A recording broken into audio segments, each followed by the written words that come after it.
Hello and welcome to the latest episode of Damien's Midweek Markets, the show where I talk about what's going on in investment markets and what to look out for in the days and weeks ahead. Now, if we look at the American stock market, the S&P 500, the big focal point for the next couple of days is the all-time closing high that we had back in February, just before the coronavirus sell-off. So that figure was 3386, and in the last 24 hours we actually broke above that level on the S&P 500, but then dipped back below it for the close. Now, closing prices are always more important than the intraday moves because that's the final price at the end of the day, and it shows a definite pattern that's going on. So you want to look at where the market closes, where the conviction is at the end of the day. So will we get that all-time high close in the next few days? The odds are that we probably will, because of course we've seen it in the NASDAQ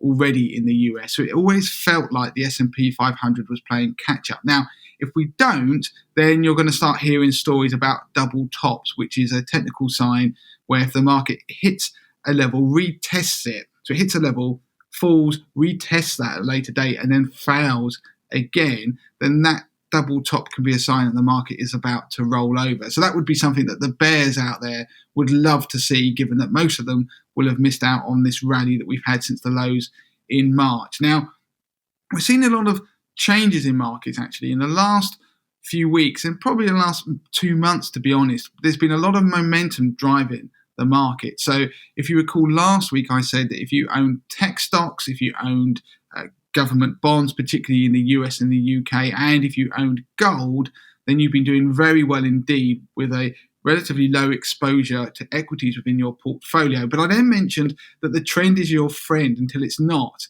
And this week we saw that play out. In fact, we saw almost a complete reversal of all those momentum trades.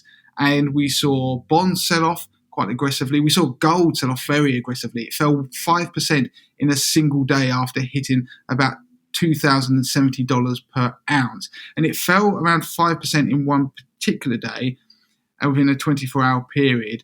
And then we've seen it now stabilize around $1,945 per ounce. So it'll be interesting to see whether gold now manages to rebound. But gold tumbled partly because bonds were falling. So the yield on the 10-year US Treasury yield was rallying. So if the yield rallies, that means you're getting more almost income on a Treasury yield. It makes gold seem less attractive. But it was also because the market narrative started to change. It started to talk about the likelihood that we'd seen the lows of the yield on the 10-year US Treasury. So if yields on bonds aren't going to fall any lower, then it's likely that the bonds themselves, the treasuries themselves, will start to fall in value, and that would have a knock-on effect to the attractiveness of gold. It would actually make gold start to fall too. So we started to see that reversal. And don't forget, because equities are now back up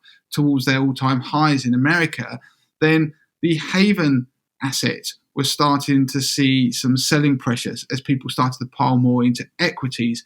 So we almost had a perfect storm for those momentum trades. We had gold sell-off, we had bonds sell off, and we also had the technology stocks sell off as well. So we saw the selling pressure hit the NASDAQ, and at the same time we saw the Dow Jones start to outperform. So we saw a rotation out of the tech stocks, the growth stocks, into more value plays and into the cyclical sectors. We've seen this happen once already during the rebound since March, and then it all unraveled and reversed the other way. So we've yet to see if that's going to play out, but technology stocks certainly came out under a lot of selling pressure. So if you're holding tech stocks, you would have felt a bit of pain within the last week. But then, as I say that, Tesla decided to do a stock split. So if you invest in Tesla shares, then what they've done, they've announced a stock split, a 5-to-1 stock split, which means you'd get 4 additional shares.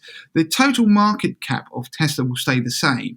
Now, a couple of weeks ago, Apple did a similar thing with a 4-to-1 stock split. And the reason why companies might do this are numerous, but one of them historically has been it reduces the actual price of individual shares and opens up the availability or the ability for other investors to start to invest in the company because the share price starts to be, well, it's lower.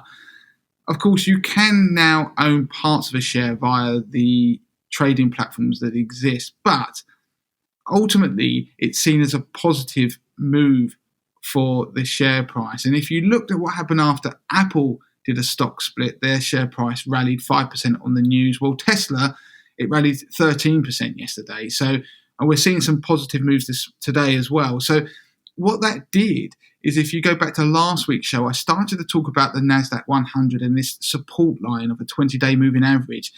The NASDAQ 100 started to test that line again and was looking like it was going to break through it. Now, this has just given some more fuel to the NASDAQ and the tech rally. And we saw the NASDAQ 100 bounce off that line again, and we're seeing it start to outperform in the last 24 hours. Will we see that reversal that we had in the last couple of weeks reverse again? So are we going to start seeing tech stocks start to outperform? And will it have an impact on bonds and gold? It's interesting to see what happens. The markets are, at the moment, whipsawing back and forth. And so for a lot of investors, they could get caught out trying to chase these trends. But we would always like to see a bit of rotation because it's good for the health of a bull market. You can't just have one sector leading the charge higher. So if we quickly look at the FTSE 100 and the UK, the FTSE 100 is back above 6,200 after it dipped below that key 6,000 level.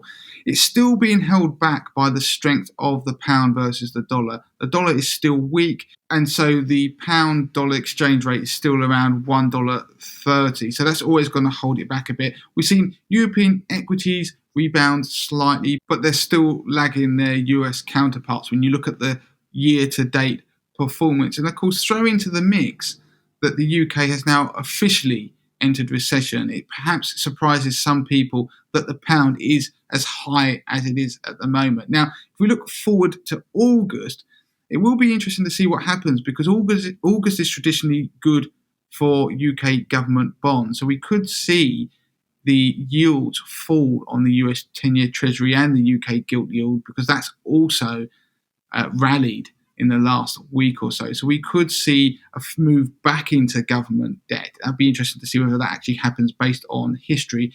And also, August is normally a strong month for the dollar. And again, going back to last week's show, if we see the dollar strengthen, that could cause more wobbles for markets. So right now, it's a focus on those momentum trades. Has the market decided to reverse? Is the trend no longer your friend? Or is it a case of something we saw earlier on in the summer, just a wobble where the momentum picks back up again for tech stocks, government bonds, and for precious metals? So that is it for this week on Damien's Midweek Markets. There won't be a show next week, actually, because I'm going to have a week off. I'd like to think it's a well-earned rest. You can still contact me via email. Damien@moneytothemasses.com is the email address. Twitter, moneytothemasses with a number 2 is the email handle. Of course, you can find us on Instagram, Facebook, and don't forget to subscribe to our YouTube channel.